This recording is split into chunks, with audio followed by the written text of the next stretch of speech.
ମହାରାଜାଙ୍କର ଜୟ ହେଉ। ମୁଁ ଶୁଣିଲି ତମେ ସେ ସନା ବାବୁ को ଦରବାରର ମୁଖ୍ୟ ପରାମର୍ଶଦାତା କରିଦେଲଣି।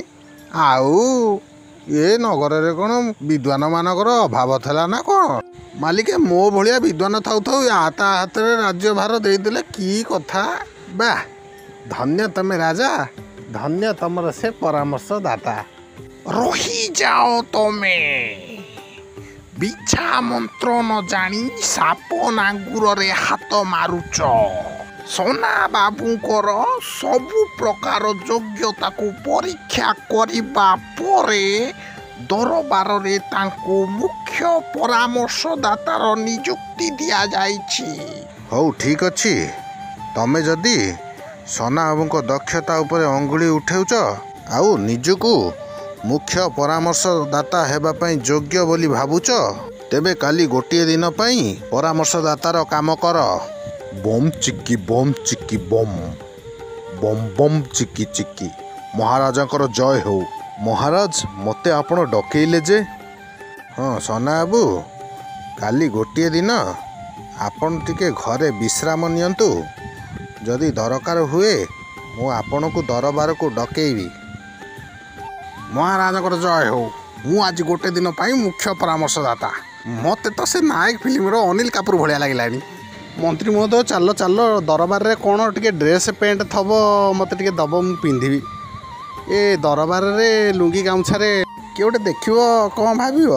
ହଁ ଯେ ତମେ ଠିକ୍ କଥା କହିଲ, କିନ୍ତୁ ବାହାରେ ଗୋଟେ ଘଣ୍ଟି ଶବ୍ଦ ଶୁଭୁଛି। ଗଲ ଗଲ ଟିକେ ଦେଖି ଆସିବ କ'ଣଟା ହେଇଛି।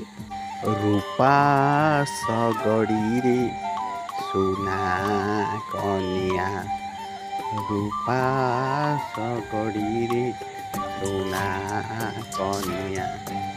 ମହାରାଜ, ଶଗଡ଼ଟାଏ ଯାଉଛି। ଶଗଡ଼ରେ କିଏ ଯାଉଛି? ମୁଁ ଯାଏ ବୁଝି ଆସେ। ମହାରାଜ, ବୋହୂଟାଏ ଯାଉଛି ତା ଶାଶୁ ଘରକୁ। ହେଲେ ତା ଶାଶୁ ଘରଟା କେଉଁ ଗାଁ? ଟିକେ ଟିକେ ରହିଥାନ୍ତୁ, ମୁଁ ବୁଝିକି ଆଉଛି।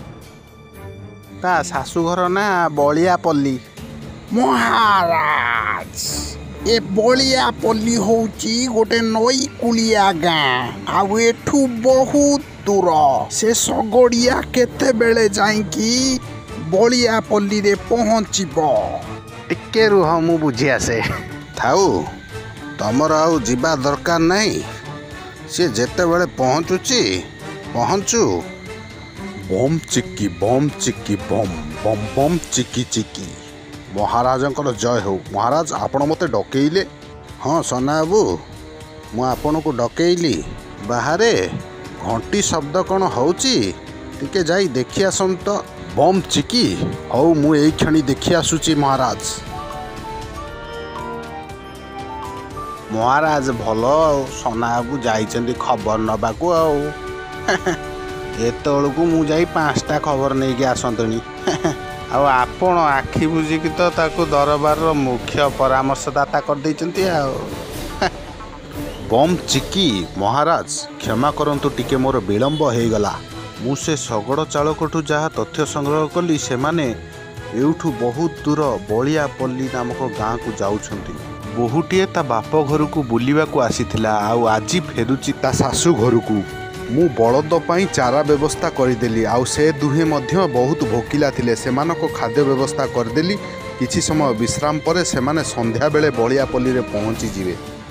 ବା ସନା ବାବୁ, ତୁମକୁ ବହୁତ ବହୁତ ଧନ୍ୟବାଦ। ମହାରାଜ, ମୋର ଭୁଲ ହେଇଯାଇଛି, ମୋତେ କ୍ଷମା କରିଦିଅନ୍ତୁ। ବାସ୍ତବରେ ସନା ବାବୁ ହେଉଛନ୍ତି ଜଣେ ଗୁଣୀ ଜ୍ଞାନୀ ଲୋକ। ଆମେ ତାଙ୍କ ଭଳି ହେଇପାରିବୁ ନାହିଁ, ଆଉ ରାଜ ଦରବାରରେ ତାଙ୍କ ଭଳି ଜଣେ ବୁଦ୍ଧିମାନ ବ୍ୟକ୍ତି ହିଁ ମୁଖ୍ୟ ପରାମର୍ଶଦାତା ରହିବା ଆବଶ୍ୟକ।